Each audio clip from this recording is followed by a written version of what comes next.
Kumusta? Nagbabalik po tayo, mag-a-update po tayo tungkol pa rin po ito sa BSKE postponement na naman.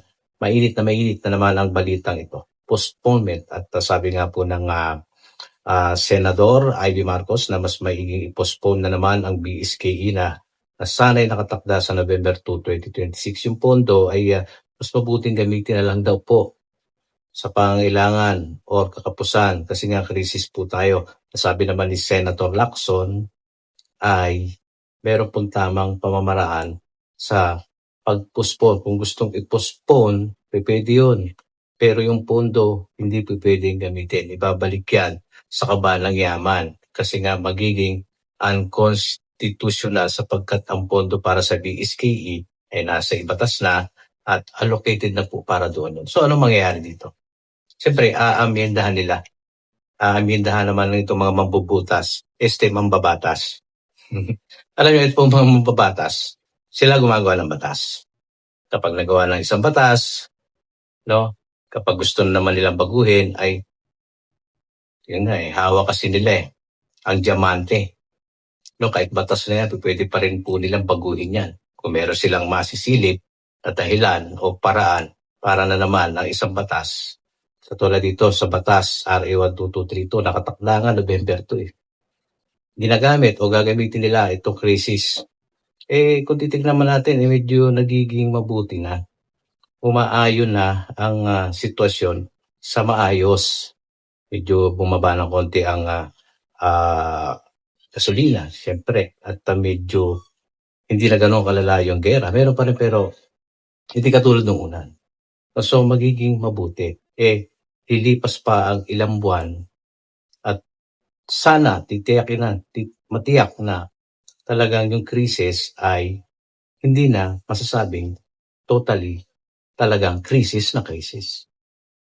So, ibig sabihin, pwede pong ituloy ang BSKE na yan. Unang-una, nakatakda na nga po yan at meron na rin pondo. At sana naman si Chairman Comelec, Erwin Garcia, na pinamumunuan niya itong independent body na sinasabi nila itong Comelec, no? May sarili pong yan Kung baga may sarili pong desisyon niya, pwede mag-desisyon yan. Total, may batas. Hindi ka magiging unconstitutional dyan kung may batas na yan. Pwede mong igiit. Magsalita ka, nasabihin mo na hindi na pwede yan kasi naisa batas na yan. At meron na kaming pondo para dyan. Ba't yung pa kailangan iurong na naman? Diba? Ikaw ang Chairman Garcia, ano lang naman po yun sa amin. Kumbaga nagbibigay ka ng opinion, may karapatan ka po na sabihin o igiit na dapat matuloy ang BSKE. Total, andyan na Konstitusyonal na po yan, batas na yan Nakatakda na nga po yan.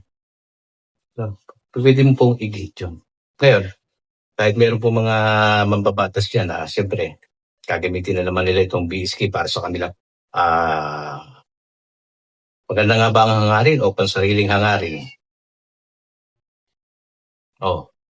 Hindi natin alam kung ano pong mangyayari kapag hindi tinuloy ang BSKE. Ang pondo, bilyon po yan, bilyon. Naibabalik ba yan sa treasury? Unang-una meron po tayong ang gobyerno may pondo yan para sa mga calamity. Pwede yung gamitin yun. At yung mga makukuhang pondo doon sa yung ghost project, pwede yun itapal sa krisis. Ba't hindi yun ang sabihin ng mga ilang mabatas na ito na lang ng mga makukuha na mababawi natin sa ghost project? Ayun ang itatapal natin o gagamitin para sa krisis. Pwede yun. Kasi galing yun sa isang proyekto na hindi na nagamit.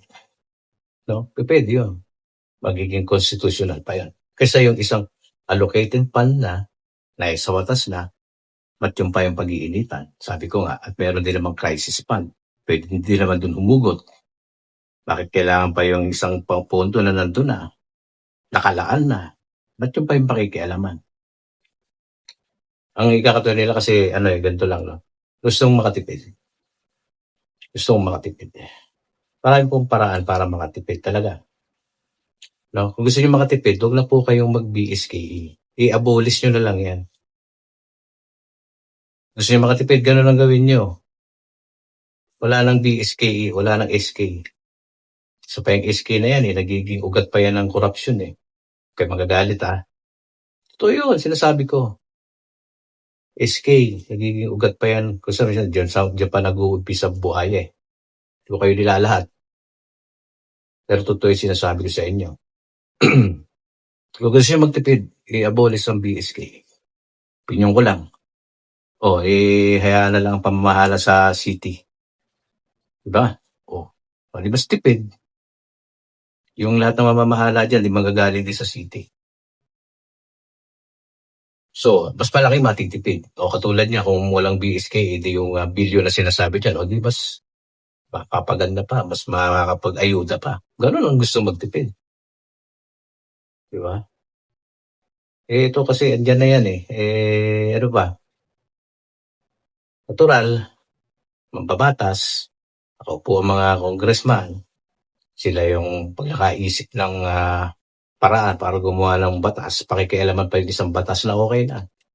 Ngayon naman, meron tayong Korte Suprema. Ang nangyayari kasi, kahit magdesisyon ng Korte Suprema na unconstitutional, kung gusto pa rin nilang iurong tong BSKE, mauurong pa rin Kumbaga yung desisyon ay huli na. Wala rin naman magagawa yung salitang unconstitutional, papel-papel na lang yan O unconstitutional pag-uurong yun. Ano silbi nun kung naurong din naman? Dapat meron kayong kamay na dapat advance pa rin kayo. Alam niyo naman yung mga nangyayari, di ba, Korte Suprema. Dapat magsalita na kayo. Kung hindi kayo pwede makialam sa legislative, hinahayaan nyo lang. Mali yun. Kumbaga, hindi batas, parang batas butas no? Dapat pwede mag-intervene, pwede kayo magpahayag, magsalita, mag-media na yung kanila pinaplano, ganito ganyan, mali, huwag nyo na pong ituloy kasi ituturing namin na unconstitutional yan. Sayang lang. Hindi akong kailan nandun unconstitutional yan. Naiurong din naman So, anong silbi? Marami pong pwedeng dapat na kung titignan natin, marami pong butas ang batas sa Pilipinas. Totoo po, hindi po perfecto. Kita nyo, nag-aaral yung mga abogado, mga lawyer. Pero kung tutusin, hindi po perfecto yan Mga abogado nga nag-aaral para magsinungaling Alam mo nang mali yung isang panig, pagtatanggol mo pa. Dapat ang dyan, balanse. No? Balanse lang, hindi yung alam mo nang mali. Talaga igigit mo pa na hindi guilty. Anong klaseng trabaho yan? Kaya di ako bilib sa trabaho ng mga abogado Okay, magagalit Hindi po perfecto yan. Kaya ganyan na nangyayari. Mga mababatas karamihan yan, mga abogado. Di ba? May batas na, gagawa na. Parang ginagawa na lang po playground. Ginagawa na lang po playground ang paggawa ng batas. Gawa tayong batas. Ay, pangit yan. Urong natin. Adjust natin to ganun. Legislative Pero meron naman po tayong executive. Siyempre, ang presidente ng Pilipinas dapat alam niya ang batas. Kaya nga nasa kamay niya, kung pipirmahan niya yan, veto. Deny. Kaya lang, sa naririnig natin, mukhang aayunan, papayag.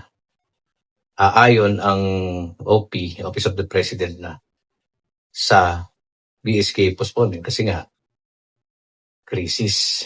Gusto magtipid. Ay, nako. So, hawak nila yan, mga kababayan. Sila magdedesisyon yan, sila lang dyan, sila nagtatrabaho dyan. Sa atin, sabi ko sa inyo, content tayo ganito, mag-boses na kayo, mag-comment kayo dyan, magsalita kayo dyan sa comment section. Sabihin niyo yung maayos tungkol sa BSKE, kung anong niluloob ng inyong puso. Huwag kayo magko-comment ng tungkol sa akin. Hindi naman ako ang issue dito, hindi naman ako ang topic dito. Ang issue natin, BSKE, doon kayo magbigay ng opinion. Okay? So, maghihintay pa rin tayo ng magiging update. Merong mga nagsasabi na okay na yan, talagang postpone na yan. Ako naman, hindi pa ako magsasalita ng tapos. Hanggat wala pang umuusad na propose yung formal. Ganun pa lang naman hearsay. kahit naman na nanggaling yan sa mga congressman kung talagang gagawin nila yan, ipopospon na yan, dapat magkaroon ng formality yan. Diba? May mga first to tell reading pa yan, kaya lang siyempre may mga nag-uusap naman yan ng hindi nalalaman ng media. Baka nga planchado na ang postponement, di natin alam. Sige, mag-update tayo po sa susunod. Muli, comment kayo dyan sa loobin ninyo tungkol sa DSKE. Dapat bang iurong na naman o dapat ituloy? Kasi yan na yung batas. At meron naman ang pondo at yung krisis nagsasubside na. Okay? So, ganito lang, maraming salamat. Pa-subscribe, share. Maraming salamat. God bless.